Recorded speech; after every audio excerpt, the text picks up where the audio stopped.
ዴታው በጣም ትንሽ ነው። ዲስ ሪፕሬዘንቴሽን እኛ ከጠየቅናቸው ሰዎች መሀል ነው እንጂ ሪፕሬዘንታቲቭ ዴታ ሆኖ አይደለም። ወይም አንድ ሰው ኦዲዮ ቡክ አልጠቀምም ሲል አላነብም ማለት አይደለም። ወይም ቅድም እድሜም ቢያያችሁት አሁን የመለሱ ሰዎች እድሜ ላይ ናቸው የሚለው ተሄዶና ዴታ እኛ ባገኘው ብቻ ነው ያቀረብነው።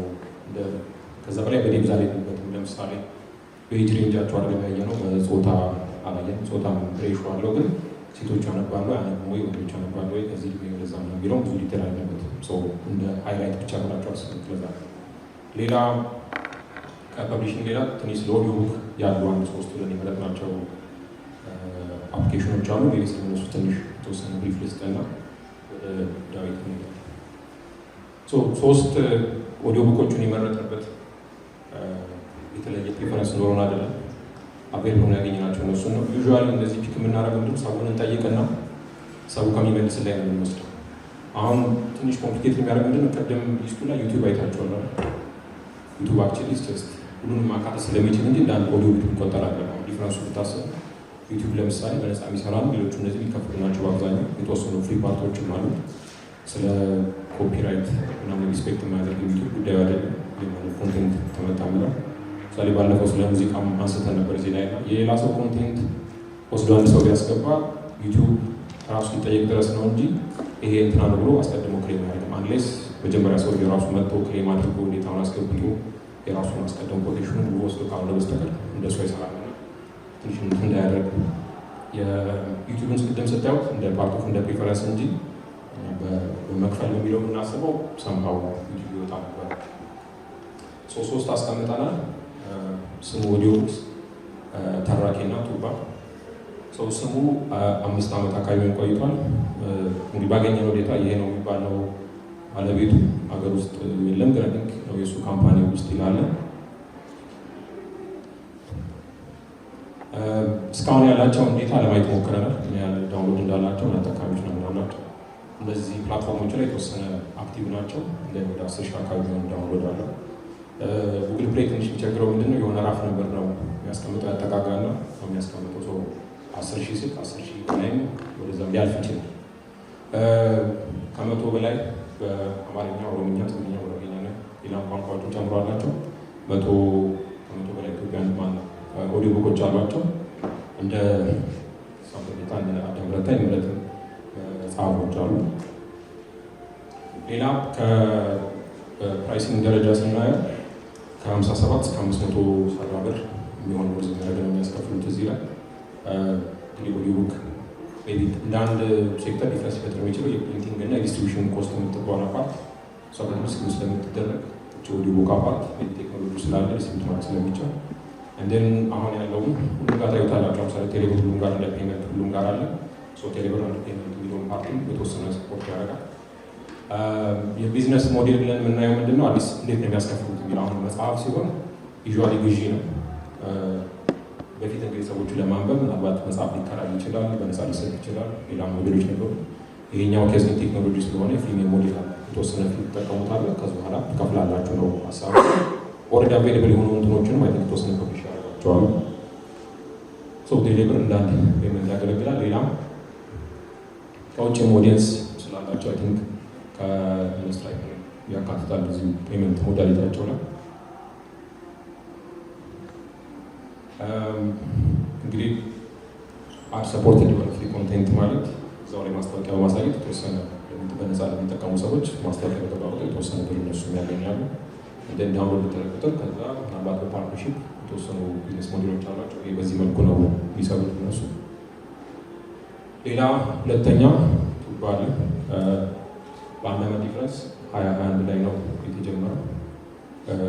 ሽበት ቴክኖሎጂ ይባል ባለቤቱ ሌኩን ይባላል። አገኘ ሞክሬ ነበር። ሀገር ውስጥ አልነበረ ባይታ ደግሞ ሊጋብዛቸው አሉ።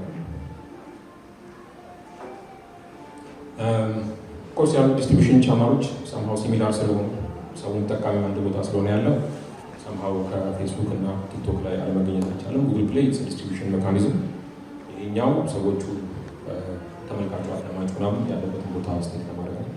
እነሱም ምናልባት ትንሽ ዲፍረንስ የሚያደርገው ኢቡክ አላቸው። ኢቡክ ማለት ያው ዲጂታል የሆነ የምታነቡት አይነት ነገር በሚላችሁ ስል ኦዲዮ ቡኮች አላቸው።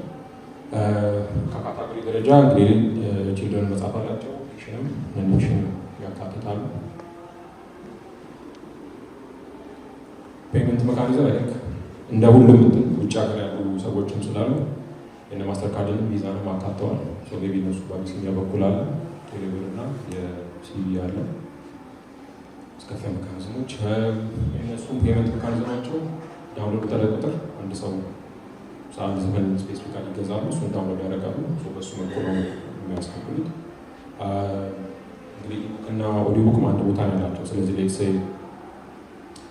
ማንበብ የሚፈልግ ሰው ብቻ ካለ የሆነች ፓርቷን ብቻ የሚፈልግ ካለ እሱን ማንበብ እንዲችል ኦዲዮ ቡክም ከፈለገ በዛው ያስኬድለት በሚል ሌላ ተራኪ አለ። እሱን በኋላ እንሞክተዋለን። ናሆም አለ። ይሄ ጌታ ልክ ነው አይደል? የተሰናበተ ሰው አለ። ልክ ነው። እነሱም ቶይሊቶ ይለናቸው የጀመሩት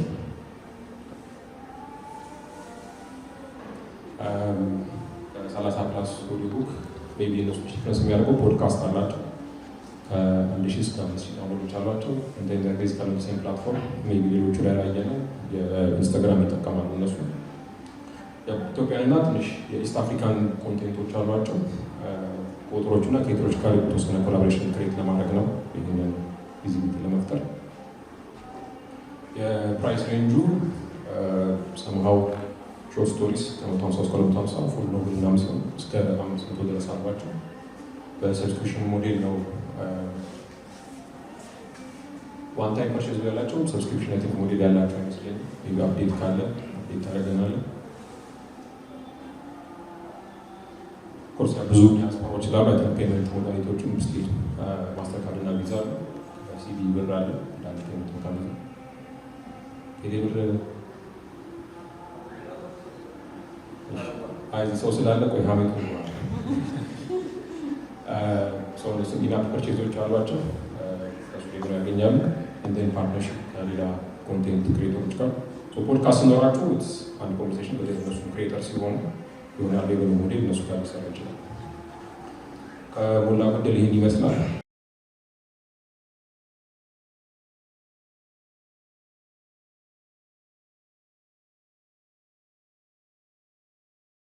ይሰማል። ዳይተር እባላለሁ። በሙያዬ የፋይናንስ ባለሙያ ነኝ። ግን ኢትዮጵያ ቡክ ፎረም የሚባል ፕላትፎርም አለ። የተወሰኖቹ ታውቁት ከሆነ እዛ ላይ ላለፉት 4 ዓመታት ወደ 158 መጽሐፍት ላይ ውይይት እናደርጋለን። ዛሬ በአስተናጋጅነት ተሳትፋለሁ እና ለዚህ ዲስከሽን አይ ቲንክ ብዙ ዲስክሌመሮች አስቀምጬ ነው የመጀመሪያው የተወሰነ ነገሮችን ክሊር ያደርጋል ማለት ነው። እና አንደኛው ቅድም ከመጣው ዲስከሽን ያው ብዙዎቻችሁ መጣችሁት ለመማር ነው የሚል ቁጥር ስላለ ጥሩ ነው። ሌክቸር ነው ይዤ የመጣሁት። አንደኛው ዲስክሌመር እሱ ነው። ሁለተኛው ደግሞ እነ ቴዎድሮስ አጥናው ባሉበት እዚህ ስለ ስነ ጽሁፍ ክፍል ማውራት ይገባኛል። ብዙ አሁን አብል መሆን ሳይሆን አስቸጋሪም ስለሆነ ሙያዊ አውቶሪቲ ያላቸው ሰዎች ስላሉ ማለት ነው። ሶስተኛው ዲስክሌመር የኢትዮጵያ ስነ ጽሁፍ እንግዲህ ርዕሱ የሆነ ሶለና ስለምንነበር ሲጽፍ የነበረ ይላል። ይሄ ከዮናስ አድማሱ ዋት ዘይ ራይቲንግ አባውት ኤኒዌይ የሚል ፔፐር አለው እና ርዕሱ ወሰድኩት ከዛ ነው። ስለዚህ ይሄኛውን ሲባል ለምሳሌ ርዕሱ ላይ ስነ ጽሁፍ እና ኢትዮጵያ የሚሉ ነገሮች ስላሉት በተለይ ደግሞ የኢትዮጵያ ስነ ጽሁፍ ምንድን ነው የሚለው ነገር በብዙ አሰብሽን ነው የምንጀምረው። የመጀመሪያው የኢትዮጵያ ስነ ጽሁፍ አማርኛ ስነ ጽሁፍ ነው ብለን በእሱ አሰብሽን ጀመረን ማለት ነው። ሁለተኛው ደግሞ እዚህ ጋር በድፍረት መሰጣቸው ክፍልፋዮች ላይ ነው በተወሰነ መልኩ ተስማምተን ይሆናል ማለት ነው። ላተኮር የፈለጉት እኔ በተለይም የኢትዮጵያ ዘመናዊ ስነ ጽሁፍ ከ1900 ከኢትዮጵያ ጀምሮ ያለበትን ከሀገረ መንግስት ግንባታ ጋር የቢቲ ትንሽ እንትን ከሆነ በተለይም ደግሞ ይሄ ሀገር ሲሰራ ከእሱ ጋር ቀስ ከማስያዝ ይሄ ከሞራል ከነሱ ጋር ያሉትን አስተዋጽኦ ምንድን ነው የሚል ነው እና ማይ አርጊመንት ከአሁን ከዛ ሰዓት ከ1900 እስካሁን ድረስ የቀጠለ ስነ ጽሁፍ እዳ አለበት። ያ እዳ ደግሞ ለሀገረ መንግስት የማዋጣት ይመስላልና ስለዚህ ፕሬዘንቴሽኑ በእነዚህ ዲስክሌመሮች ነው የሚጀምረው። የመጀመሪያው የስነ ጽሁፍ የኢትዮጵያ ስነ ጽሁፍ ብለን ስናስብ ያው የጽሁፍ ታሪክ ተብሎ በተለይም ሁሌ እንደሚነሳው አፍሪካ ውስጥ ብቸኛ ፊደል ያላት ሀገር ናት ስለሚባል በተለይ ከ1848 ከአፄ ቴዎድሮስ ዜና መዋዕል ወደ ኋላ ያለ እስከ እንግዲህ ምናልባትም አንዳንዴ በሚቶሎጂ ምክንያት እስከ ቅድመ ዘመን ድረስ የሚሄድ የረጅም ጊዜ አለ እና እነሱን ነገሮች እንዴት እንከፋፍለው የሚለው የተወሰነ መልኩ ይህንም ስለሚያሳይ ለምሳሌ የቀድሞ ዘመን ስነ ጽሁፍ አለ። ብዙ እንግዲህ አብዛኛው ሊትሬቸሩ በግዕዝ ስለሆነ ብዙ አውቶሪቲ እውቀቱ የሚልልን ከእነሱ አለ። እነዚህ ክፍልፋዮች ግን በጣም በብዙ መልኩ እስካሁን ድረስ ኮንቴምፖራሪ ሊትሬቸር እስከምንለው ድረስ ኦቨርላፕ ያደርጋል። ተመሳሳይ የሆኑ አንዳንዶቹ ቲሞች የሚደጋገሙ አልፎ እስከዛሬ ድረስ የመጡ አሉና እነዚህ ክፍልፋዮች ቅድም ያልኩት አርቢትራሪ በዘፈቀደ የተቀመጡ ማብራሪያዎች ናቸው እና የመጀመሪያው ዘመን ብዬ ያዝኩት በተለይም ደግሞ በኢትዮጵያ ስነ ጽሁፍ አጠቃላይ ብለን ልንይዘው የምንችለው ዘመን ቅድም የተናገሩ ከ1848 በተለይ ደግሞ ከአፄ ቴዎድሮስ ዘመን ጀምሮ ከዛ ወደ ኋላ ያለውን ዘመን ነው። ያን ያደረጉበት ምክንያት ምንድን ነው? ልክ 1848 ላይ በተለይም ከአፄ ቴዎድሮስ ዜማ መዋዕል ጋር አለቃ ዘነብ ከነሱ ስነ ጽሁፍ ጋር በተወሰነ መልኩ የኢትዮጵያ አማርኛ ስነ ጽሁፍ ይጀምራል። ከዛ ወደ ኋላ ደግሞ ስንሄድ 16ኛው ክፍለ ዘመን ላይ የነሱ ሲኖስ ያሉ ካቶሊኮቹ የተወሰነ ህዝቡን ለመስበክ ለሱ ነግሮ የታተሙ የአማርኛ ጽሁፎች አሉ። ከሱ ውጭ ነው ግን አማርኛ እስከ 1819 ይሄ ነው የሚባል ቦታ አልነበረም። ያ የሚሆንበት ምክንያት ያው በጊዜ የነበረው ጽሕፈት ቋንቋ ግዕዝ ስለሆነ አብዛኛው ኮንትሪቢሽኑ ግዴታውንም ከቤተክርስቲያን ከፍ ሲል ያው ለሰማይ አገልግሎት ይሁን ዝቅ ሲል ደግሞ ለምድር ነገስታት ዜና መዋዕል እሱ ሲጻፍበት የቆየ ታሪክ ነው እና በዛ ጊዜ ውስጥ ለምሳሌ ረጅም የሆነ ጊዜ እንደምታዩት እንግዲህ ከ1848 ወደ ኋላ እንግዲህ መነሻው ወደ ተረት ድረስ ዘመን ውስጥ ያሉ ነገሮች አሉና ያ ሲሆን ለምሳሌ በጣም ብዙ መልኮች አሉት። እነ ጌታቸው ኃይሌ ጥሩ ሁኔታ ሳይንስ እንደሚጣም ጥሩ መጽሐፍ አለ። እዛ ላይ ያስረዱታል። ለምሳሌ በግዕዝ መልኮች ደረሱ ነበር ለመላእክት ቅዱሳን ለነሱ ጸሎቶች ይጻፉ ነበር። ለምሳሌ ለመዝሙረ ክርስቶስ ሚል እና አባባሪ የጻፉት ልክ ከመዝሙረ ቤት ጋር ተመሳሳይ ያለ በቁጥር በምንም የተሰራ መዝሙሮች አሉ፣ ድርሰቶች፣ ገድላት አሉ። ከዛ በተጨማሪ ደግሞ ዜና መዋዕሎች፣ ነገስታት አለ፣ የጦርነት ገድሎች እነዚህ ያሉና ከነሱ አድርጎ ይመጣና እንግዲህ እስከ 1848 ያለ በዚህ ጊዜ ውስጥ በእኔም ወይም በብዙ ሰዎች ስምምነትም ትልቁ ኢትዮጵያ ረጅም የስነ ጽሁፍ ታሪክ ኮንትሪቢዩት አድርጎታል ብዬ ማምነው ክብረ ነገስት ነው። ክብረ ነገስት ኦልሞስት ለ700 ዓመታት ያክል የተማከለ ስርዓት የሚቆምበት እነ ዶናልድ ሌቨን የሚሉት ትልቅ ናሽናል ኤፒክ ነው። ክብረ ነገስት አይ ቲንክ ብዙዎቹ ታማቸው ሰገድ እንደ ዲስክሪፕሽን ይሄ ሁሌ የሚነሳው ከሳባ ሰለሞን የነገስታት ታሪክ ስር የሚነሳው ታሪክ የተወለደበት ማለት ነው። እሱ 1270 ላይ በተለይ ሀገሪቷ አዲስ የመንግስት እና የሀገር ታሪክ ስትጀምር አዲስ ሀገር ቁመና ሲመጣ አብሮ የመጣ የታሪክ መነሻ ነው እና እንግዲህ ያ ክብረ ነገስት 1270 አካባቢ ነው ተጻፈ የሚባለው ከዛ ገፋ ያደርጉታሉ። ያ ክብረ የተጻፈው ግን እንደውም የኢትዮጵያ ታሪክ ወደ ቅድመ ታሪክ ወስዶ ሳባን ተመለከ ንጉስ ወደ ኋላ 3000 ዓመት ሄዶ ከሰለሞን ጋር የኢትዮጵያን ታሪክ ያዋህዳል እና ትልቅ ኤፒክ ነው። ከ1270 ጀምሮ እንግዲህ 1966 ድረስ የኢትዮጵያ ነገስታት በአንድም በሌላ መልኩ በቃ እንደው እንደነ ቴዎድሮስ የሚርቁት ፍታ የነበሩትም ሰዎች እሱን ጠርተው ይነግሳሉ። እንደው ጥሩ ሶሻል ሞቢሊቲ ደግሞ ለሰዎች ክፍት እንደሆነ የሚታወቀው ነው።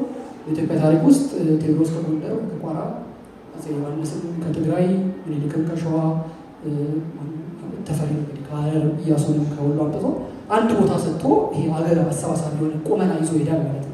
ለዛም ይመስላል አፄ ዮሐንስ ሎርድ ግራንቪስ የጻፉት ኩን ቪክቶሪያ የተላከ መልእክት ላይ ከናፒር ጋር የመጡት ሰራዊቶች በጣም ብዙ ነገሮች ይዘው ይሄዳልና ደብዳቤ ላይ የሚገኙት ሁለት ነገር ነው። አንደኛው ምስል የክርስቶስ ምስል የተቀረጸ ነው። ሌላኛው ክብረ ነገስት የሀገራችን የሊቃውንቱን የሁሉን ሹማምንት ስርዓት የምድሩንም የአብያተ ክርስቲያናት ሁሉ ስርዓት የሚነግር ነው።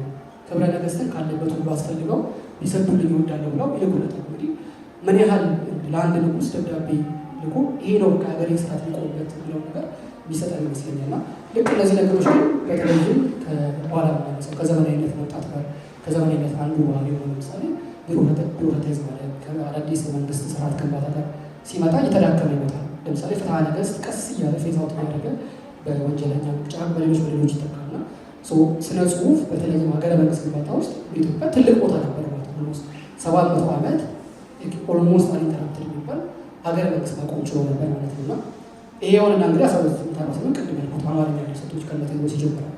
ከዛ ግን አሁን ልክ እዚህ ጋር ብሬክ እንሰጠውና ቀጣይ የሆነው 1900 ላይ አዲስ የሆነ በተለይም ደግሞ ሀገሪቱ እያለፈችበት ሀገሪቱ ብቻ ሳይሆን ግሎባሊም ካለ ይሄ ፖለቲካል ሽፍት ጋር አብሮ ዘመናዊነት የሚባል ጥያቄ አብሮ ይመጣል። ለምሳሌ 1900 ላይ አፄ ምኒልክ ሚኒስትሮች ደንብ ሲያወጡ ነበር ከአውሮፓ ስርዓት እኩል ነው ብለው ማለት ነው። እና ልክ የዚህ ደግሞ የዘመናዊነት ምሳሌ ተደርገው የሚታሰቡ ሰዎች መካከል ለምሳሌ አፈወርቅ ገብረ ኢየሱስ ነው። ከጦቢያ ሌላ በጣም ብዙ ስራዎች ሰርተዋል። አይ ቲንክ ጦቢያ ሲጽፍ ራሱ ሮም ላይ አስተማሪ ዩኒቨርሲቲ አስተማሪ ነበር፣ ናፖሊ ዩኒቨርሲቲ ነው። ጦቢያ የሚባል መጽሐፍ እንግዲህ ብዙ ሰው ትምህርት ቤት በምንም ያነበረው ይመስለኛል። ምንድነው አጭር ታሪኩ? ጦቢያ የምትባል ስታለች አባቷ ንጉስ እንደ ጄኔራል ወይ እንደ መኮንን የነበረ በጦርነት ተማርኮ በባርነት የሚሸጥ ነበር እና እሱን ፍለጋ ሲወጡ ከሌላ እንግዲህ አረመኔ ህዝቦች ከሚባሉ ከነሱ ጋር ያለውን ግንኙነት እና ተመልሶ ይመጣል። ይሄን ናቸውና እሱ ጦቢያ አንደኛ የዘመናዊ ስነ ጽሁፍ መግቢያ ብቻ መሆኑ አይደለም፣ በስነ ጽሁፍ ዋጋ በጣም ብዙ ሰዎች የሚወያዩበት ብዙ የተጻፈለትን መጽሐፍ ይመስለኛል። ዮናስ አድማሱ፣ ታዬ አሰፋ፣ ቴዎድሮስ አጥራውም ማስተርሰን እሱን የሰራው ይመስለኛል። ሞልቬርን በጣም ብዙ ሰዎች እነ ፍቅሬ ቶሎሳ የድሮ ፍቅሬ ቶሎሳ እነሱ ስራ የሰሩበት በጣም ጥቂት ነው እና እንዲሁ ዝም ብለን እንደ ልቦለድ ካለ ከተረት ከሰማይ ነው ፍቅሬ ቶሎሳ ገዛ ይላል። ለእውነታነት ስለማትቀር ከመጽሐፍ መቁጠር ይከብደኛል ይላል። ግን ዘመናዊ ስነ ጽሁፍን ስናስብ ከዚህ ውጭ በተለይ መነሻውን ከሆነ ከኢትዮጵያ ውጭ ማሰብ ይቻላል አይመስለኝም። ይህ የምልበት ምክንያት አፈወርቅ ገብረ ኢየሱስ መግቢያው ላይ ይህን ቃል ይላል፣ የጽሁፍ ቅርስ የህዝቡን ትምህርታዊ እርምጃ እጅግ ለማፋጠን ስለሚጋፋው የዓለም ህዝቦች አብልተው ሲሰሩበት ይታያል። ይህን ሲል እንግዲህ የሚነግረን ሞቲቭ አለው ማለት ነው። አፈወርቅ ገብረ ኢየሱስ ኢቨን ርዕሱ ራሱ ጦቢያ ከኋላ የመጣ ርዕሱ ልቦለድ ታሪክ ነበር ይባላል። ግን የመጀመሪያ ልቦለድ ስለነበር ልቦለድ ይባላል። አሁን የምናውቀው ዣንራ ራሱ ቦታ ስላልነበረ ልቦለድ ታሪክ ነው። ልክ ፊታውራሪ ተክለ ሃዋርያት የህይወት ታሪካቸውን ኦቶባዮግራፊ ብሎ እንደሰየሙት ማለት ነው። እና ልቦለድ ታሪክ ነው ይጀምራል። ግን ልቦለድነቱ ብቻ ሳይሆን ልክ እንደዚህ ይሄ የህዝቡን ትምህርት እርምጃ አፋጠናለሁ ብሎ ኢንቴንድ ተደርጎ የተጻፈ መጽሐፍ። እሱን ሲያደርግ እንግዲህ በጊዜው የነበሩ እንትኖች ሴኩላር የሆኑ ነገሮች ላይ ማናገኛቸው ብዙ ነገሮች አሉ። ለምሳሌ የጊዜው መንፈስ ምን ይመስል ነበር? አሁን ቅድም መጀመሪያ ላይ ያለው ስለምን ነበር ሲጽፉ የነበረው? ስለምን በጊዜው ለምሳሌ አፈወርቅ ለምን ያንጻፍ ዘመኑ ምን ይመስላል ስለሚያሳይ ነው። ስለዚህ ጦቢያ ላይ ስቴት ፎርሜሽን ሲጀምር ነው ያለው፣ ደግሞ ሀገረ መንግስት ሲሰራ ነው ያለው። ይሄ ሲገነባ ሳይሆን ሲመሰረት ነው ያለው። ባህር ይሄ የፈረሰ የነበረ ሀገር ክርስትና ጠፍቶ ምን ብሎ ይልና ተመልሶ ይመጣል ክርስትና። ወደዛ ስቴት ፎርሜሽን በተለይም መካከለኛው ዘመን የእሱ ጊዜ ታሪክን በሚያስታውስ መልኩ የስቴት ፎርሜሽን ፕሮሰስ የሚጀመርበት በስነ ጽሁፍ ውስጥ የምናገኝበት ቦታ ነው። ምናልባት ለዚህ ዘመን ለምሳሌ ኮንቴምፖራሪ ሆነ ልናገኝ የምንችለው የነ ገብረስላሴ የዜና መዋዕል እንደ ሊትሬቸር ባለ ይሄ ከቤተ መንግስት ትንሽ በራቀ የአፈወርቅን ፖዚሽናሊቲ የተሰረዘ ቦታ ላይ የስቴት ፎርሜሽን ታሪክ የምናገኝበት ነው። ስለዚህ 1900 ላይ የኢትዮጵያን ታሪክ ሀብለን እንጀምራለን። ከዛ በኋላ ያለው ጊዜ እንግዲህ ቅድም ያልኩት ይሄ ከዝማኔ ጋር ያለው ሂደት ውስጥ የሚመጡ ፕሮሰሶች ያ ማለት ቅድም ያልኩት ቢሮክራታይዝ ማለት ሊሆን ይችላል። የኔሽን ቢልዲንጉ ፕሮሰስ የሚጀመርባቸው ሰዓት ላይ ደግሞ የተወሰኑ ሀገሪቱ ያፈራቻቸው ይሄ በትምህርት ጥቅስ ኔቲቭ ስኮላርስ ወይ ደግሞ ኦርጋኒክ ማርክሲስት ኦርጋኒክ ኢንተሌክቹዋልስ ይባላሉ እና እነሱ ጊዜ ይመጣል። ከእነሱ መሀል አሁን እዚህ ላይ ለምሳሌ ብላቴን ጌታ አሉ። እንግዲህ የልብ ሀሳብ በጣም ብዙ መጽሐፍት እንደውም ሞልቬር ብላክ ላይንስ ቢና መጽሐፍ አለ ኢትዮጵያ ደራሲያን የህይወት ታሪክ የሚጣልና ፋዘር ኦፍ ኢትዮጵያ ሊትሬቸር ይላቸዋል ብላቴን ጌታ አሉ። እና ደግሞ እሳቸው ጠቅላይ ሚኒስትር ነበሩ። ራሱ የተወደድ መኮንን እንዳልካቸው ከዛ በኋላ ይህ ከምንገለ ትንሽ ገፋ ባለ ጊዜ የተጻፈው አጋዚ ወልደ ጊዮርጊስ ወልደ ዮሐንስ ብላታ ወልደ ጊዮርጊስ መጽሐፍ የተዛሰረው እነሱ የጻፏቸው መጽሐፍት ነበር። እነዚህ መጽሐፍት ለኔ ካታጎራይዝ ያደርገው ሞክረው ምንድን ነው ይሄ መካሪ ስነ ጽሁፎች፣ ያ ማለት ዜጋ ማነጫ ስነ ጽሁፎች። ለምሳሌ የልብ ሀሳብን ብናይ ስለ ሲኦልና ብርሃን የሚባሉ ሰዎች ጋብቻ ላይ እና እዛ ላይ ለምሳሌ ሴቷ ሲሆን ሄዳ ደብረ ሊባኖስ ይመስለኛል እና ካለችበት ቦታ ሄዳ ትማራለች ትምህርት ሴቶች ስለማስተማር ይነግረናል ማለት ነው። አጋዚ የሚለው ለምሳሌ ከውጭ ሀገር ከፈረንሳይ ተምሮ ገጠር ተጉለት ነው ምናምን ስለገባ አንድ ኢትዮጵያዊ በዛ ጊዜ ከነበረ እንግዲህ አንድ ስኮላር መካከል የነበሩ የባህል ግጭት ና ልክ እነ ህሩይ አንደኛው ይሄ የልብ ሀሳብ ላይ ያሉ ጠጅ በብርሌ ነገር በምሳሌ እንደተባለ ነገር ሁሉ በምሳሌ ሲሆን ለሰሚ ቶሎ ያስረዳዋል።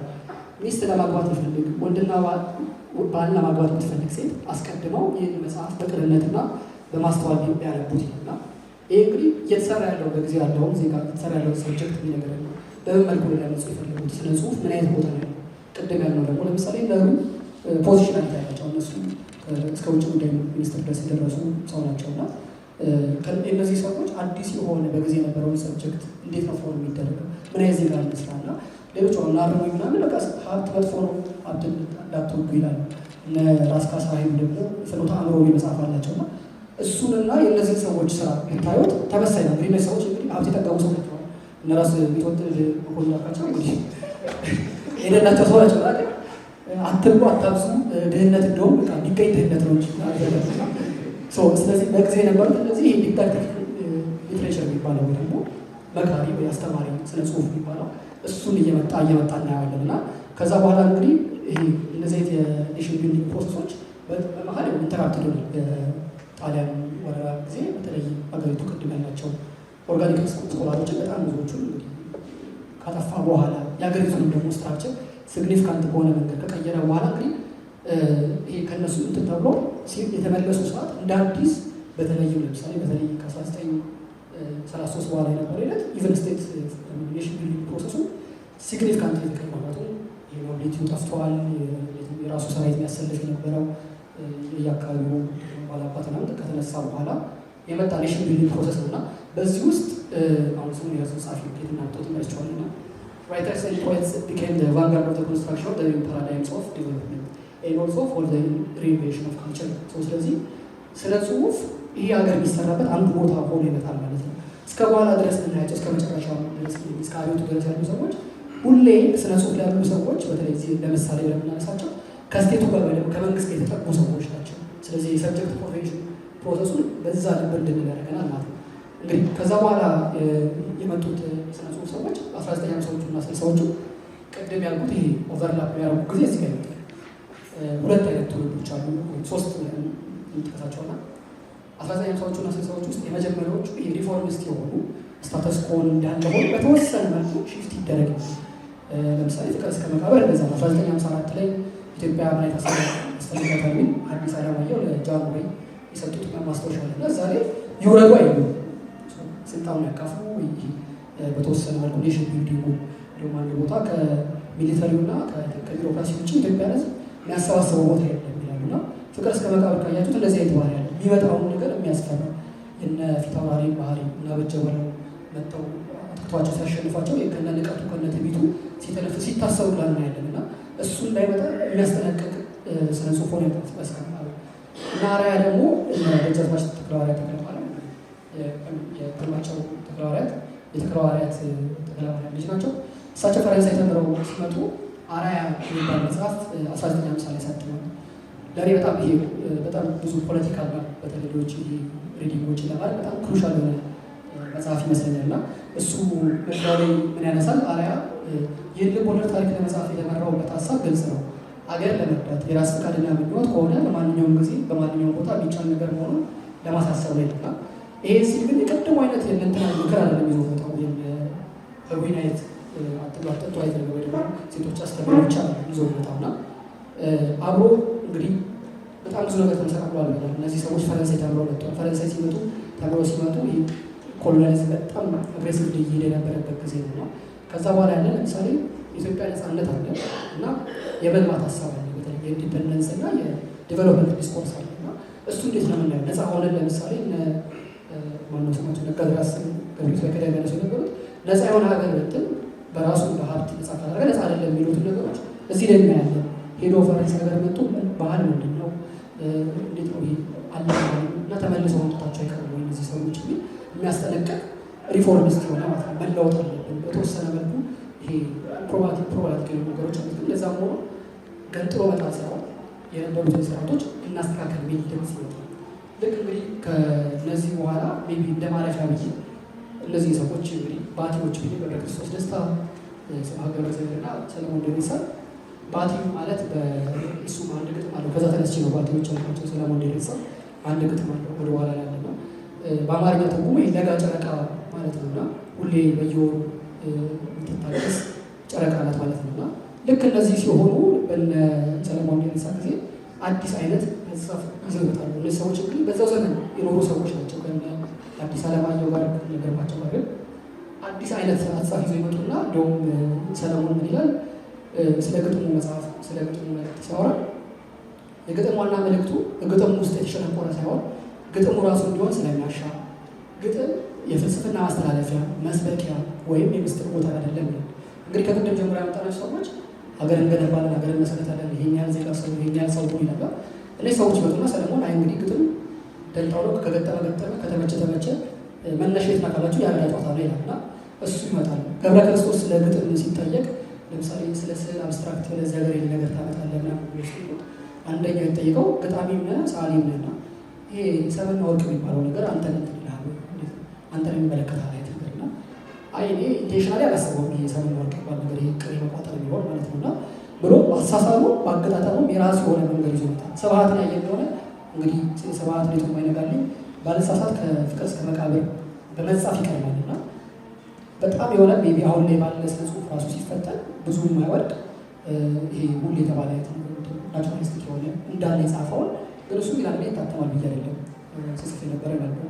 ከቆየ በኋላ ከተፈራ ገዳሙ ያለ ኢንተርቪው ላይ ለእውነት መሞት አልፈለግም ይልና ለሀገር መሞት ከሚሹ ሰዎች ለእውነት ግን ወደማይፈልጉ ሰዎች መሞት ወደማይፈልጉ ሰዎች ይመጣል። እነዚህ ሰዎች ማረፊያ ናቸው። ይሄ ለምሳሌ ሰለሞን በጊዜ የነበሩትን እንትኖች ሲያነጥ መጽሐፍት ስለዛ ጊዜ ሌተርስ ፍሮም አዲስ አበባ ሚላል ስለሱ ሲያነሳ ይላል አንዳንዶቹ በጊዜ የነበሩ ልቦለዶች ከዩኔስኮ ብሮሸር የሚባሉት ራሱ ማይሻሉ ነገር ናቸው ይላል። ምክንያቱም በቀላል አማርኛ የሚጻፉ ሶፊስቲኬሽን የላቸው ነው። ምናልባት የሰለሞን ትውልድ እነዛን ሰዎች እነዛ ኮንቴምፖራሪዎቹን ይልቅ ይሆናል ሜቢ ጀስቲፋይ ብል ሊሆን ይችላል። እነዚህ ሰዎች እንግዲህ ተመሳሳይ ዘመን ላይ ሆነው እንደ ማረፊያ ብለን ማሰባቸው ቅድም እንደው ሲፈስ የመጣውን የሀገር መንግስት ግንባታ የፖለቲካ ስራ የምናልፍባቸው ሰዎች አሁንም ድረስ የመላለስ የምናነባቸው ሰዎች ሆኖ ይሆናል። ከዛ ይቀጥልና እንግዲህ በዚህ ካሳረፏቸው ከእነዚህ እዚህ ቅድም ያልኳቸው የሰለሞን ግጥሞ ይህ ነውና ሰዎች ያነሳል አብሮ ጓደኞች ኮንቴምፖራሪዎቹ አሁን የምንጠቅሳቸው ሰዎች እነ ተስፋዬ ገሰሰ፣ ገናቸው ወርቁ፣ መንግስቱ ገብረ ክርስቶስ፣ ዮሐንስ አድማሱ እንደዚህ ሰዎች ያነሳል። በአቲ ነው የጊዜው ጨረቃ ለጋ ጨረቃ ብሎ ማለት ነው። ሜቢ አንድ አዲሽናል ፖይንት እዚህ ጋር ያነሳሁት ለሰለሞን ሌላኛው ፖይንት ምንድነው አንድ ዘበቱ ፊቱ ላይ ግጥም አለውና ቅኔ የመደብ ላይ አበባ ላይ ነው እና እንግዲህ ለሰለሞን አበባ ላይ ውበቱ ጎመን አይደለም ያለ ብዙ ጊዜ ነው የሚበላ አይደለም ሌሎቹ ነው ታይቶ የሚታለፍ ነው ማለት ነው። ከእነዚህ ሰዎች ይቀጥልና እንግዲህ ትንሽ ጊዜው እየፈጠነ ሲመጣ እናደፍርስ ይመጣሉ። የሚያደፈርሰው ትውልድ ይመጣና በእነዚህ ሰዎች ወክያቸዋለሁ። በተለይ ከአድማስ ባሻገር በባህሉ ግርማ እና ትንሽ ባህሉ ግርማ ቼከርድ የሆነ ታሪክ ስላለው በአደፍርስ ደግሞ አለና በጊዜው ልክ እንግዲህ ይሄ አሁንም የሽን ቢልዲንጉ ክራይሲስ ውስጥ እየገባ ሲመጣ በጣም በብዙ መልኩ ለምሳሌ ተማሪዎች ጥያቄ ጋር የተያያዙ ነገሮች ረጅም የሆኑ ሮት ያሉ ቢሮክራሲ የተሰራ ሲመጣ ክራይሲስ ውስጥ የገባ ኔሽን አለና የዛ ትውልድ ውካይ የሆኑ ሰዎች ይዘው ይመጣል። ለምሳሌ አደፍርስ የዩኒቨርሲቲ ተማሪ ዩኒቨርሲቲ ሰርቪስ ይሄዳል፣ ገጠር ይሄዳልና ሄዶ ከትንሽ ከትልቁ ወይ ይናቆራል። ጨሌ ለምን አሰራችሁ ይላል፣ ባህል ለምን ታከብራላችሁ፣ እንዲያረጋችሁ ይላልና አንድ ቦታ ላይ ይሉታል። አንድና ሳሙሃ ያለፈስ ከዘመኑ ጋር የሚስማማውን ሁሉን ንብረት ካለ ስለናችንን ድራሽ ማጠፋ ነው ማለት ነው የሚሆነው። ልክ በጊዜ የነበረውን እንግዲህ ባህላዊ ሰዎች ቅድም ያላቸው እና ሐዲስ ዓለማየሁ አሉ። ዘመናዊ ደግሞ እንግዲህ እናደፍርስና እንትና ዳኛቸውን ነበሩ አሜሪካ ተመራ የመጡ ቢሮክራሲ ውስጥ ያሉ ሰዎች ናቸው። ሰዎች ውክልና ስናስብ ለምሳሌ ከአድማስ ባሻገር ላይ አበራና አባተ የሚባሉት እነሱ አሁን በጋብቻ ይከራከራሉ። ለምሳሌ አገባ ሚስት አግባ አታግባ ቅድም እነ ብራቴን ጌታ ልታገቡ ስታስበ መጽሐፍ አንቡ ይላል። አድማስ ባሻገር ላይ መሬ እዚህ ቁጭ ብዬ ጎመን አግብቼ ጎመን ምናምን ስላልገኙ ከአንተ ጋር እና ማግባት ጥሩ አይደለም አልፈ ተቀመጥ ነው ይባባላሉ። እና እንግዲህ የትውልዱ ትራጀክተሪ ነው አብረን የምናየው። ማግባት እንደ ሞራል መለኪያ ተደርጎ የሚታሰብበት እና አላገባም ቤተክርስቲያን የማይሳለን ይሄ በዓለም ማያከብር ትውልድ አብሮ ይዘው ይመጣል አገሩ ይሰራል ማለት ነው። የዛ ምልክት ይመስላል። እዚህ ከአድማስ ባሻገር ላይ ምን ይላል ኃይለማርያም ይመስለኛል የሚለውና እኛ ግን ብለው ይሄ ትውልዱን ነው የሚመስለው። ይሄ የሚያነጻጽረው ምንድነው ከአበራ ወልድም ጋር ሽማግሌ ናቸው። እሳቸው ቤተክርስቲያን ሄድ እንዲያርግ አግባ ልጅህን ይምና ይሉታልና አይ እሳቸው መልሰው እንግዲህ አሁን ይሄ ለማለት በእነሱ ይቀራል ልክ እንዳልተሪ በእሳቸው ይቀራልና ሌላ እሳቸው የሚፈልጉትን ያውቃሉ። ቢያንስ ማግባት መውለድ ነው ባህል መጠበቅ ያውቃሉ። ና የእነሱን ትውልድ ኃይለማርያም ምን ይላል እኛ ግን የምንፈልገው አንመቅ ፈለጋ ላይ የኑሮውን ህልውና ባወቀና ባላወቀ ሰው መሀል መግባባት ሊሆን አይችልም። እኛ ግን በምንም ነገር አናምንም፣ እምነት የለንም። ራሳችንን ማንነታችን ስለማናውቅ በራሳችን ላይ እንኳን እምነት ሊሆን ምን አለበት ነው። ይሄ እንግዲህ የአበራ የዛ ትውልድ ከጊዜው ከነበረው ኮንትራዲክሽን በእነዚህ አደፍርስና በምድር ውስጥና የሁለቱ መጨረሻ ያደፍርስን እና አበራና ኃይለማርያም መጨረሻ ደመከር ሆኖ ስለሚቀሩ ምናልባት አስቀድሞም እየነገሩ ሊሆን ይችላል። 1962ና 57 አካባቢ የተታተሙትና እንግዲህ የተቃረበ ነው። ወደ መጨረሻው አካባቢ ተስተውሎ ልክ ይሄ አብዮት ይመጣል። እንግዲህ በአብዮት ቴዲ አግዞ ይላል። ይሄ ሶሻሊስት ሪያሊዝም የሚባል አጻፍ ስልት አለ። ስነ ጽሁፍን ለሶሻሊስት አይዲዮሎጂዎች የማመቻቸት የማስተካከል ስራ በሱ አይ ቲንክ ግባ ብዙ የረዳ ይመስለኛል። ከዛ ጊዜ በተለይ ከአብዮቱ በኋላ ባለው ጊዜ ውስጥ ደግሞ ብዙ የተረፈን መጽሐፍትን ከሱ ይመስለኛል የሆነበት ምክንያት ያው ብዙ ጊዜ ለኔ ስቴቱ ስትሮንግ ስቴት ተሰርቶ አንድ አይነት አይዲዮሎጂ በአንድ በኩል ወስ ሲጀምር ሌሎች ወጥ ቅድም ለምሳሌ በአንድ ዘመን ላይ ሶስት ትውልድ ስልጠና ነበርና ይሄን እንግዲህ አዳምረታ ነው የሚለው አብዮት ሲመጣ ወይም እንዲመጣ ሲደረግ ልቦለድ መጽሐፍት ቢረባ ባይረባ በፓምፍሌት ተለቁ ይላል። ዋናው ስነ ጽሁፉ ወደዚህ ሶሻሊስት ሪያሊዝም ወደሚባለው ህብረተሰባዊ መሳይነት ወደሚባለው ሺፍት ሲያደርግ ፈጠራ የለጠፈ ይመስላልና አይ ቲንክ በደርግ ጊዜ እሱንም እንትን ብሎ ይመስለኛል። ለምሳሌ የስቴቱን ባህሪ የሚያሳይ ይሄ እንግዲህ የደርግ የሰፓ የአይዲዮሎጂ ኃላፊ ነበረው ሽመልስ ማዘንጊያ ለስዩም ወልደ ራምሴ የሚለው ደራሲያን ማህበር ለማቋቋም ይሞክራሉ። ይሄ ስዩም ወልደ ራምሴ በዛ ጊዜ ነበሩ ደራሲያን ማለት ነው። ሽመልስ ማዘንጊያ ጠርቶ እንዲሏል ለመሆኑ ዋናው ደራሲያን ማህበር ተቋቋም የፈቀደላቸው እኛ 50 ወጣት ደራሲያን እናሰልጥነን በማደራጀት ላይ ነበር በማደራጀት ላይ ያለ ነው። እናንተ ደራሲያን ኬት አምጥታችሁ የመሰረታችሁት ለምንድን ነው ያለኛ ፍቃድ እንዲህ ያለ የሚያሳዝን ስራ ሰሩት ይላል። በጊዜው በፍቃድ መሰለኝ ማሳዘን ራሱ መንግስት አስፈቅድ አስከፋ እና እንደዛ ይመስላል። እዚህ ጋር በጣም የሚያስቅ ሁኔታ የሚገርም ዞር እየሳስብ ያስቀኛል። እኛ 50 ወጣት ደራሲያን አሰልጥነን በማደራጀት ምን እንደሚያሰለጥኗቸው ኬት አምጥቶ እንደሚያሰለጥናቸው ማለት ነው። እነዚህ ሰዎች ግን ስነ ጽሁፍ ላይ ያሉ ሰዎች ናቸው። ሰብስበው መንግስቱ ለማንጀል ቁርጧል አድርገው ይዘው መጥተዋል እና ስቴቱ እንደዚህ አይነት ባህሪ ስለነበረው ስለ ጽሁፍ ቢፈቅድ ባህሪው ለዛ የተመቸ ይመስለኛልና እንግዲህ ያው ጀግናው ሲመጣ ደግሞ ከዛ በኋላ ያለው ሊትሬቸር ይሄ ብዙ ትራውማቲክ የሆነ ሂስትሪ ስላሳለፈ ይመስላል የስነ ጽሁፍ ሲሉ ይህ ነው ብሎ ፒንፖይንት ለማድረግ ወይ ደግሞ ለማስተካከል አይመችም። እኔ ግን ያው በአቅርቦትን በመውደድ ነው ብሳ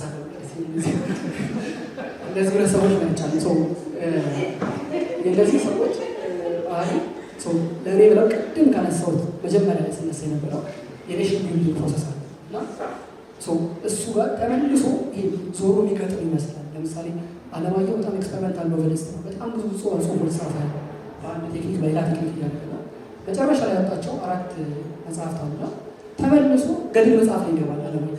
እሱ ያደረገው ምንድን ነው?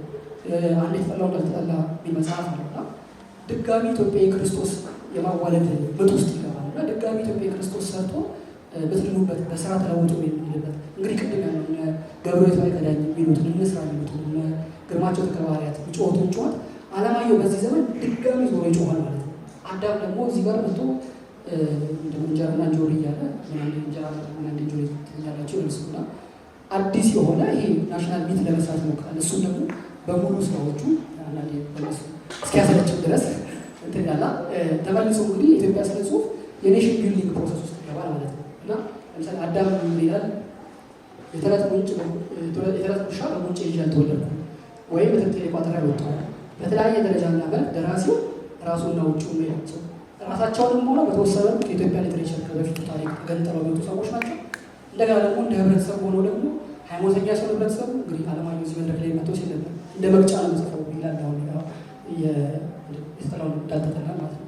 ሃይማኖተኛ ሲሆን ሃይማኖተኛ ሆኖ እንጀራ ሲወድ እንጀራ ሆኖ አብረው ይሰራሉ ማለት ነው እና የእነዚህ ሰዎች ደግሞ እንግዲህ አለማየሁና እንዳልመጣ ልጆቹ ደግሞ ተተኪዎች የወዱትን ባይወዱትም እነዚህ ሰዎች ወዳጆች ይስበባል ጥሩ ጻፎች ስለሆኑና እነዚህ ጻፎች ይወለዳሉ። አሁን ይሄ በተለይም ደግሞ ባለፉት 7-8 ዓመቶች ውስጥ ቅድም ያልኩት አይነት የኔሽን ቢልዲንጉ ክራይሲስ ውስጥ ይገባል። እንግዲህ አሁን በምናውቀው ማለት ነው ፖለቲካል ስቴቱ ኔሽን ቢልዲንጉ አጠራጣሪ ሲሆን በእነዚህ መጽሐፍት ብቻ እነዚህ ለምሳሌ ያነሷቸው መጽሐፍት ናቸው። አሁን ለምሳሌ ምህረት የጻፉበት 30ዎቹ የጀርመን ባህል ማዕከል ያሳተመ እና የጀርመኖች ያሳተሙ ተጻፈ እና እዛ ላይ ተመሳሳይ ዕድሜ ያሉ 20ዎቹ ውስጥና 30ዎቹ መጀመሪያ ያሉ ሰዎች የሚጽፉት ታሪክ በጣም ጠይ ነው ያለ። ይሄ እንዴት ነው የሚጨንቁ መጽሐፍ የሚጨንቁ ታሪኮች ይጽፋሉና ለምንድን ነው ቅድም እንዳለው ለምሳሌ ይሄ ሊትሬቸሩ አብሮ ሰው ማህበረሰብ የስነ ጽሁፍ ኮኦተር ነው ይባላል፣ ደግሞ የጋራ ደራሲ ነው ይባላል። ህብረተሰቡ የሚያስጨንቃቸው ነው። አሁን እዚህ ጋር ብናገር ችግር ያለ ሳይሆን ዮናስ መጽሐፉን ሲጽፍ 25 ዓመቱ ነበር። እሱ ዋጋውም እንደዛው ሌሎ ተቀራራቢ 25-26 አካባቢ ነው። እነዚህ ሰዎች እንግዲህ በጣም ግሪን የሆኑ ስቶሪዎች በሀገር ተስፋ የቆረጠ ሰው ታሪክ ይጽፋሉና ምንድን ናቸው እነዚህ ሌሎቹ? ለምሳሌ ጉራማይሌ የሚባል መጽሐፍ ስብስብ አለ ነው እዛ ላይ ብታዩ ሲግኒፊካንትሊ ይሄ አትሊስት ሰላሳዎቹ ውስጥ ያልገቡ ሰዎች ጽሁፍና ከዛ በኋላ ያሉ ሰዎች ጽሁፍ ሲግኒፊካንትሊ ይለያል። እና ምን ሆነ ነው ግን ለእኔ መልስ ያው የኔሽን ቢልዲንግ አሁን ክራይሲስ ስላለበት ነው። እና ለዚህ ለማሳያ የሚሆን ከሱ ባለው መጽሐፍ ምን ይላል? የአፍሪካ ቀንድ ላይ መፈጠሬን መርሳት እንፈልጋባቸው ጊዜያቶች አሉ። እነዚህ ወቅቶች ውበትን ሙቀትን እንደነጠፈባቸው ድንቁርና እንደነገሰባቸው ጠራራ ተሲያደርግ ናቸው እኮ ሀገር የተወርነት አሁን ሀገር የአባቶች ተረት ነው ያለችው ሙዚቃ ውስጥ ነው። ቅኝ ስላልተገዘነታውን እውቀት ምን ይኖር ይሆን እንግዲህ አሁን ዞረን ስንገጥም ሌላ ቦታ ላይ ደረሰ ማለት ነው። ምናልባት በና ዓላማ እየተወሰነ ይመጣልና በእነዚህ ከዚህ በኋላ ይመጣውትና ተንሻፎ ይቀጥል ይሆናል። ምክንያቱም አሁን ሀገር የት ናት ብሎ ወይ ደግሞ በሀገሩ ቦታ የማይሰማው ትውልድ ይፈጠራል። በተለይ የእነዚህ ሶስቱ ነው የእድሜ ኩያቸው በጣም በዝብዛት በኔሽኑ በሀገር በራስ በህይወቱ ተስፋ መቁረጥ ምርር ኤግዚስቴንሻሊስት እና ናይሊስት የሆኑ ሊትሬቸሮች እየወለደ ይመጣል ማለት ነው። እና እነዚህ ነገሮች ቅድም እንዳልኩት ሜይ ቢ ከኔሽን ቢልዲንግ ፕሮሰሱ ጋር ከተወሰነ ከፖለቲካል ሳይንስ ባክግራውንድ ስለመጣ ሊሆን ይችላል፣ ግን ከእነሱ ጋር አብሮ የሚታይ ይመስለኛል። ይህ ይመስላል ሌክቸሩ። ቴንክ ዩ።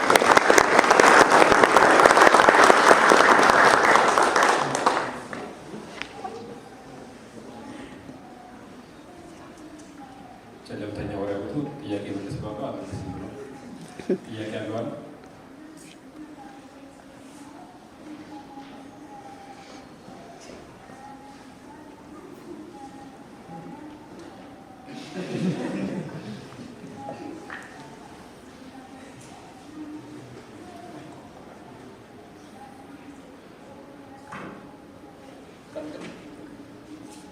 በጣም ቴንክ ዩ ፋንታስቲክ ባያዝህን ክሊር አድርገህ ስለጀመርክ እኔ ባያዝህን ክሊር አድርጌ መጀመር እፈልጋለሁ። እና ብዙ ጊዜ ሀገረ መንግስት ግንባታም ሆነ ስለ ሊትሬቸር ሲወራ ሀገር የተገነባበትን ወይም ንግግር ያለበትን የሚቃኙበት አርት ፎርሞች በጣም አነስተኛ ናቸው። ስዕል፣ ሙዚቃ፣ ስነ ቃል፣ ሊትሬቸር እና ህዝቡ ምን አለ እረኛ ምን አለ በሚል ነው የሚታየው። አሁን ቲክቶክ ምን አለ ወይም ኤአይ ምን አለ ሊሆን ይችላል። አሁን ኮንቴምፖራሪ እና ትንሽ አሁን መጨረሻ ላይ ያሳየኸውን በሶስቱም ላይ በደንብ ስለተከረ የግራውን ለመቀበል ቢከብደኝም ዮሐንስ ለመቀበል ቢከብደኝም የአንተ ትውልድ ስለሆነ እነዚህ በጣት ጥቂት የሆኑ ጸሐፊዎች 10 ባይሆኑ የድሮቹም አሁንም 10 የማይሆኑ ባላቸው በራስ ባላቸው ኑሮ በሄዱበት ወስነው አገር እንዲህ ናት እንዲህ ነው የምናስበው የሚል ጽሁፍ ይጽፋል። ኢዚት ፌር ከነዚህ ጽሁፍና ሙዚቃና ስነ ቃል ላይ ተነስቶ የአንድ ሀገር ሶሳይቲ የደረሰበት የትምህርት ደረጃ መማር፣ ሴት ማስተማር፣ መደፍረስ፣ አለመደፍረስ፣ መሞት፣ ኦሮማይ ይሄ ሁላ ብትሰበስበው በእነዚህ ሰዎች ሪፍሌክሽን ሀገር ሪፍሌክትድ መሆኑ ፌር ነው ወይ? እሱ ባለ አንተ ጓደኛ እዚህ ያለ ነው 100 አልሞላ።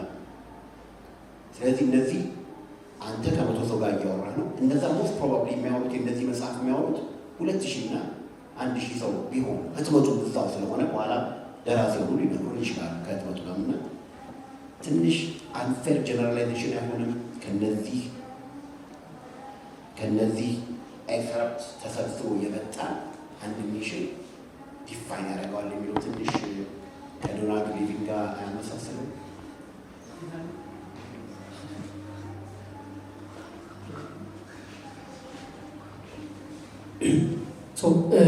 በተወሰነ መልኩ ለምሳሌ አሁን ሌላ ዲሬላ ለማድረግ ነው ስለ ሰብጀክት ፎርሜሽን ነው እና ሰዎች አሁን ለምሳሌ አንዳንዴ በፍቃድ ያደረግ የምትሰራ አሁን ለምሳሌ በዚህ ዘመን አሁን ኒዮሊበራል ሰብጀክት ይባላል። አንዳንዴ ለፍቅድም ያነሳቸው ለምሳሌ ቲክቶክ ምናምን እነዚህ ነገሮች አብሮ ሰብጀክት ይሰራል። ምን አይነት ሰው ነው የምትሆኑ? ይሄ ግሎባል ኢኮኖሚው ማለት ነው። ዝም ብለህ ለምሳሌ ሁሌ ዜጎች ምን ያህል ድምፅ አላቸው ወይ ደግሞ ዜጎች ራሳቸውን በመስራት ውስጥ ምን ያህል ኤጀንሲ ያላቸው ብሎ ሌላ ክርክር። ለምሳሌ ቅድም ጀመርን ያለ ስለ 1920ዎች ውስጥ እነ ብላቴንጌታ ህሩይን ስናነሳ ብርሃነ ሰላም ላይ የሚጽፉት ተደራቢዎች በጣም ትንሽ ሰዎች ናቸው። ኢቨን ሊትሬሲውን ራሱ ብናስብ ምናልባት 96-97% ኢሊትሬት ሶሳይቲ ነው።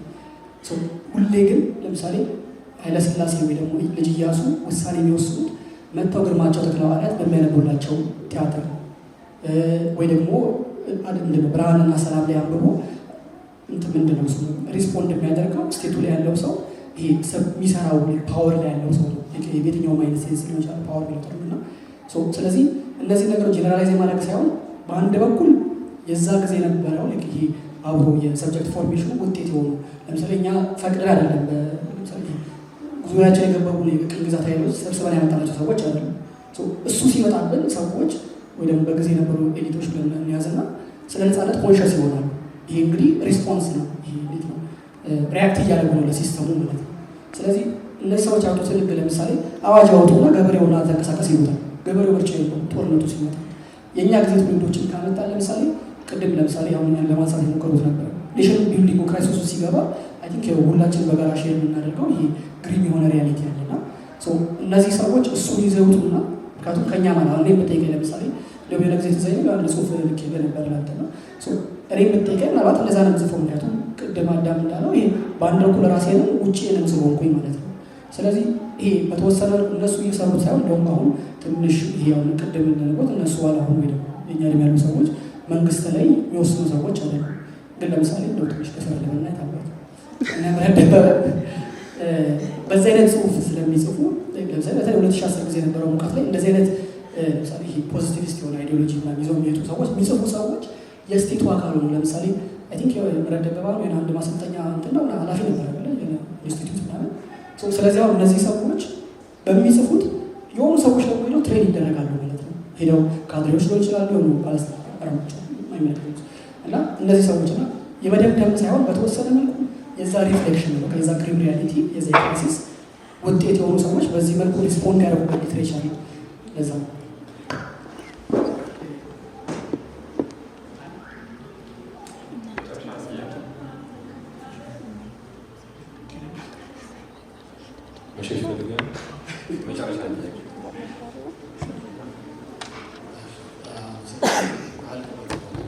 ስለ ፕሬዘንቴሽኑ በጣም ቀይቻ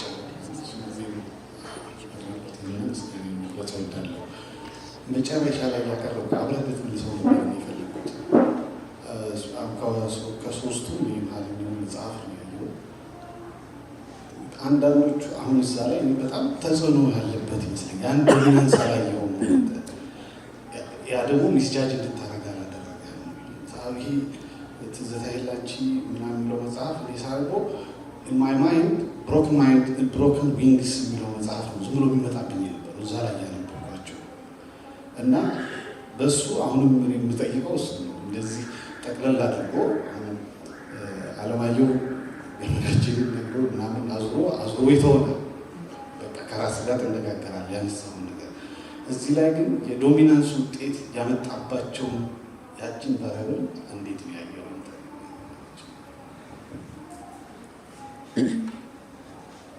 ተወጣው እንግዲህ ጥያቄ ኤክስትራ ያስከፍላል ማለት ነበር። ይሄ ብሮኪንግ ዊንግስ እና የሚለው አላበበትም፣ ግን የተጽዕኖ ጉዳይ ቅድም የዘመኑ መልኮች ብዬ የሆኑ ስልሳዎቹ የተጠጉ ሰዎች እና ወይ ደግሞ ስልሳዎች ውስጥ ያሉ አለማየሁ እና አዳምን ልጆቹ ደግሞ ያደረጉት በተወሰነ መንገድ የኢንፍሉዌንስ ነገር ስላለ ያነሱ ነገሮች ስለሚነሱ ውጭ ሳትሄድ እዚህ ሀገር ውስጥ ኢንፍሉዌንስ ስላለ ማለት ነው። በሌላ በኩል ደግሞ ይሄ የሆነ የዘመን ሊትሬቸር ቅድም ያልኩት አሁን አዳማውን ሄዶ ስለ ሀገር ይጽፋል። ምክንያቱም ለምን ሆነ ቀለው ግን ከመጣበትን ዘመን አድርጎ ግን ከአሁኑ ዘመን ጋር የተወሰነ ሴንሲቢሊቲ ለማምጣት ይሞክራልና የተጽዕኖ ጉዳይ አለና በተወሰነ ይሄ አብሬ ያልኳቸው ለዛ ነው። በእድሜ የማይገናኝ በተለያየ ትውልድ ውስጥ ያሉ ሰዎችን አንድ ላይ አካትቼ የዘመኑ መልኮች አልኩት። ሩቅም ሳትሄድ እዚህ ሀገር ውስጥ እና አለማየሁ እንግዲህ እነሱ ብቻ ሲሆን ሌሎችም ሰዎች ኢንፍሉዌንስ ነገር በሚጽፉት እንግዲህ አትሊስት አዳም 10 መጽሐፍ ጽፏል። አለማየሁ ልቦለዶች አንድ 10 ሳይዘፍ የሚቀሩ አይመስለኝም። ስለዚህ እነዚህ በዚህ ልክ ፕሮሊፊክ የሆኑ ጸሐፊያን እነዚህ ናቸው። ከእነዚህ ሰዎች በተወሰነ መልኩ እንደው አክቲቭሊ ፓሲቭሊ ተጽዕኖ ያልፋል ብዬ አላስብም እና ሩቅም ሳይኬድ እዚህ ማለን ማለት ነው።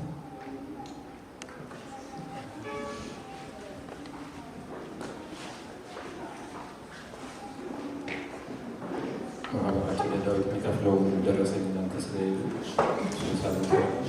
15 ደቂቃ ላይ ይጠጣና ወደሚቀጥለው ፕሮሴስ ናቸው